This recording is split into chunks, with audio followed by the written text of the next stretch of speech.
Alright, so today we're going to do a few videos on how to solve absolute value equations. So first one, absolute value of x plus 5 is equal to 3. So remember from the first video, you have to make this positive and a negative number because the absolute value always makes everything positive. So if it's a positive number, it becomes positive. If it's a negative number, it becomes positive. So x plus 5 can equal 3, or x plus 5 can equal negative 3. Solve the first one. So you subtract 5, you get x is equal to negative 2. Solve for the other one, minus 5, x is equal to negative 8. Just plug them in to be sure. Check, no, it doesn't hurt to check. Negative 2 plus 5 is negative 3. The absolute value of negative 3 is 3. Negative 8 plus 5 is, again, negative 3. Absolute value of negative 3 is 3. Alright, next one. 3x, absolute value of 3x minus 5 is equal to 4. So once again, you break it, separate it into two equations. We have a positive solution and a negative solution. Okay. 3x minus 5 is equal to 4. So plus 5 plus 5. And we get 3x is equal to 9. So x is equal to 3. Next one. Plus 5 plus 5. So we get 3x is equal to 1. So x is equal to 1/3. Plug them in to be sure. Just double check. So plug in 3. 3 times 3 is 9. 9 minus 5 is 4. The absolute value of 4 is 4. Plug in 1/3. 1/3 times 3 is 1. 1 minus 5 is negative 4. Absolute value of negative 4 is 4. Our next one. 2 times 5 minus 4 is equal to 2. So here we're multiplying 2 times everything. This gives you 2. So first things first, you just cancel out, just divide this by 2. Divide the other thing by 2. This becomes 1. So now you're left with the absolute value of 5 minus 4x is equal to 1. So we break it up again, just like we did in the other ones. 5 minus 4x is equal to 1. And 5 minus 4x is equal to negative 1. So minus 5, you get negative 4x is equal to negative 4. Divide by negative 4, divide by negative 4. X is equal to 1.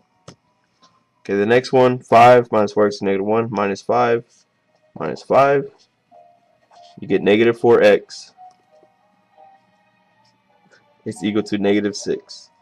So x is equal to 6 over 4, or your teachers are picky, 3/2. Alright, again, plug them in. Plug in 1. 4 times 1 is 4. So 5 minus 4 is 1. Absolute value of 1 is 1. Times 2 is 2. Because it's just right. 3/2 or 6/4. So this is 6/4. 6/4 times 4. The 4's cancel out. So you left with 6. 5 minus 6 is negative 1. Absolute value of negative 1 is 1. 1 times 2 is 2. So that works out. Second one. X minus 6 is equal to negative 2. Okay. So we got to remember, anything in the absolute value that goes in has to be positive. So the absolute value, you take the absolute value of something and it becomes negative, then there's nothing, because anything that insists inside absolute value has to be positive. So for this one, there is no solution. Doesn't matter what number you put. 4, you get negative 2, but the absolute value of negative 2 is 2. So you can never get a negative number. So this is no solution. Alright, second one. X squared minus 1. The absolute value of x squared minus 1 is equal to 1. Alright, so again, we break it up into two equations. X squared minus 1 is equal to 1. And x squared minus 1 is equal to negative 1. Solve the first one. Take plus 1. So you get x squared is equal to 2. Now how you get rid of the x squared? Take the square root. So you get x is equal to square root of 2. But remember, same take the square root of it, and we're going to square it. It's plus minus square root of 2. The other one, x squared minus 1 is equal to negative 1. Plus 1 plus 1. So you get x squared is equal to 0. So x is equal to 0. So you have 3 roots. So you think, what? How's there 3 roots if it's x squared? You should only have 2. But the absolute value changes that. So if you look at the picture, we graph it. Sorry, I have it on the screen. If you graph it, the blue line is the absolute value of x squared minus 1. The green line is 1. So you can see it meets 3 points. It meets 1, 2, and 3. So as you can see, there's 3 values, and we solve for those 3 values. So the second one and last one is x squared, absolute value of 2x minus 5 is equal to 1. So we're solving for x, so you got to get rid of this one, so it's plus 5 plus 5. Left with the absolute value of 2x is equal to 6. So now you break it up into the positive and negative, not the initial part.